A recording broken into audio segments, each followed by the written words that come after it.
देश की जनता को सबसे पहले मैं बहुत बहुत बधाई देना चाहता हूं कि लगभग आज़ादी के 77 साल बाद आपराधिक न्याय प्रणाली, हमारी क्रिमिनल जस्टिस सिस्टम पूर्णतया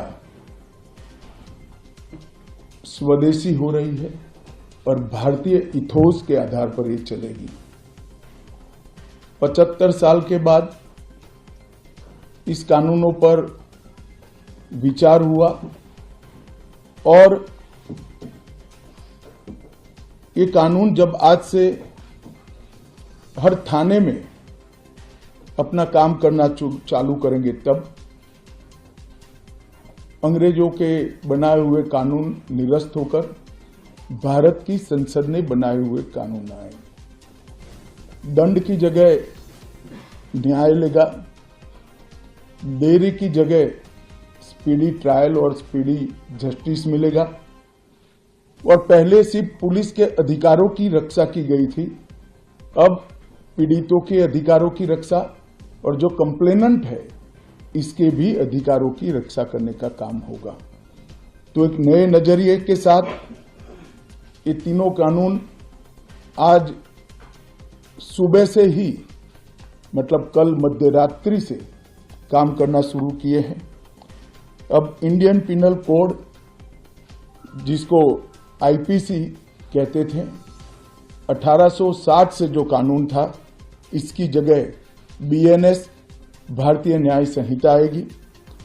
क्रिमिनल प्रोसीजर कोड, जिसको सीआरपीसी कहते थे, जो 1898 से अमल में था, इसकी जगह भारतीय नागरिक सुरक्षा संहिता बीएनएस आएंगे।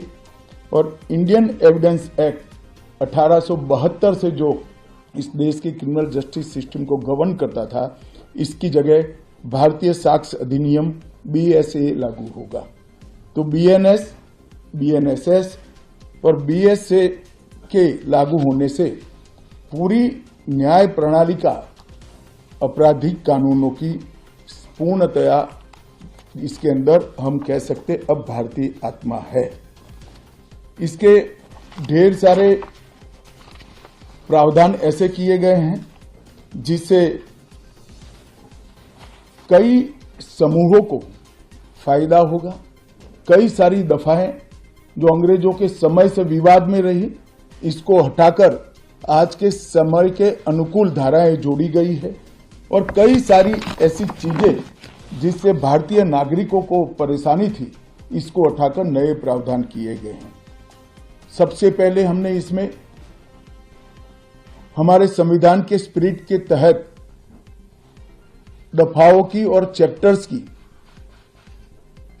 प्रायोरिटी तय की है।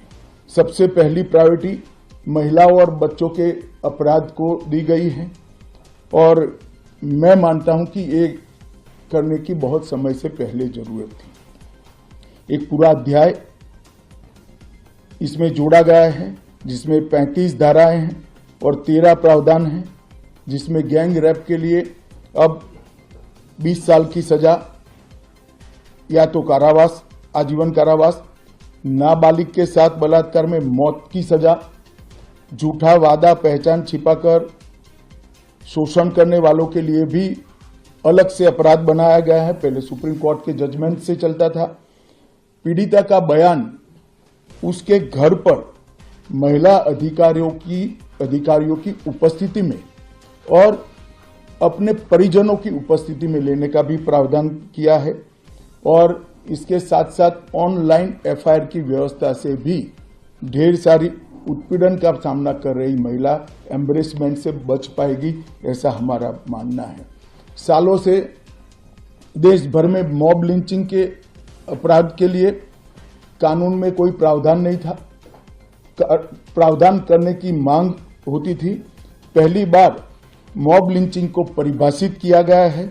नस्ल, जाति, समुदाय, लिंग, जन्म स्थान, भाषा और अन्य कारणों से जो मॉब लिंचिंग होता है, इसमें 7 वर्ष के कारावास से लेकर मृत्यु की सजा और आजीवन कारावास तक इसके अंदर जोड़ा गया है।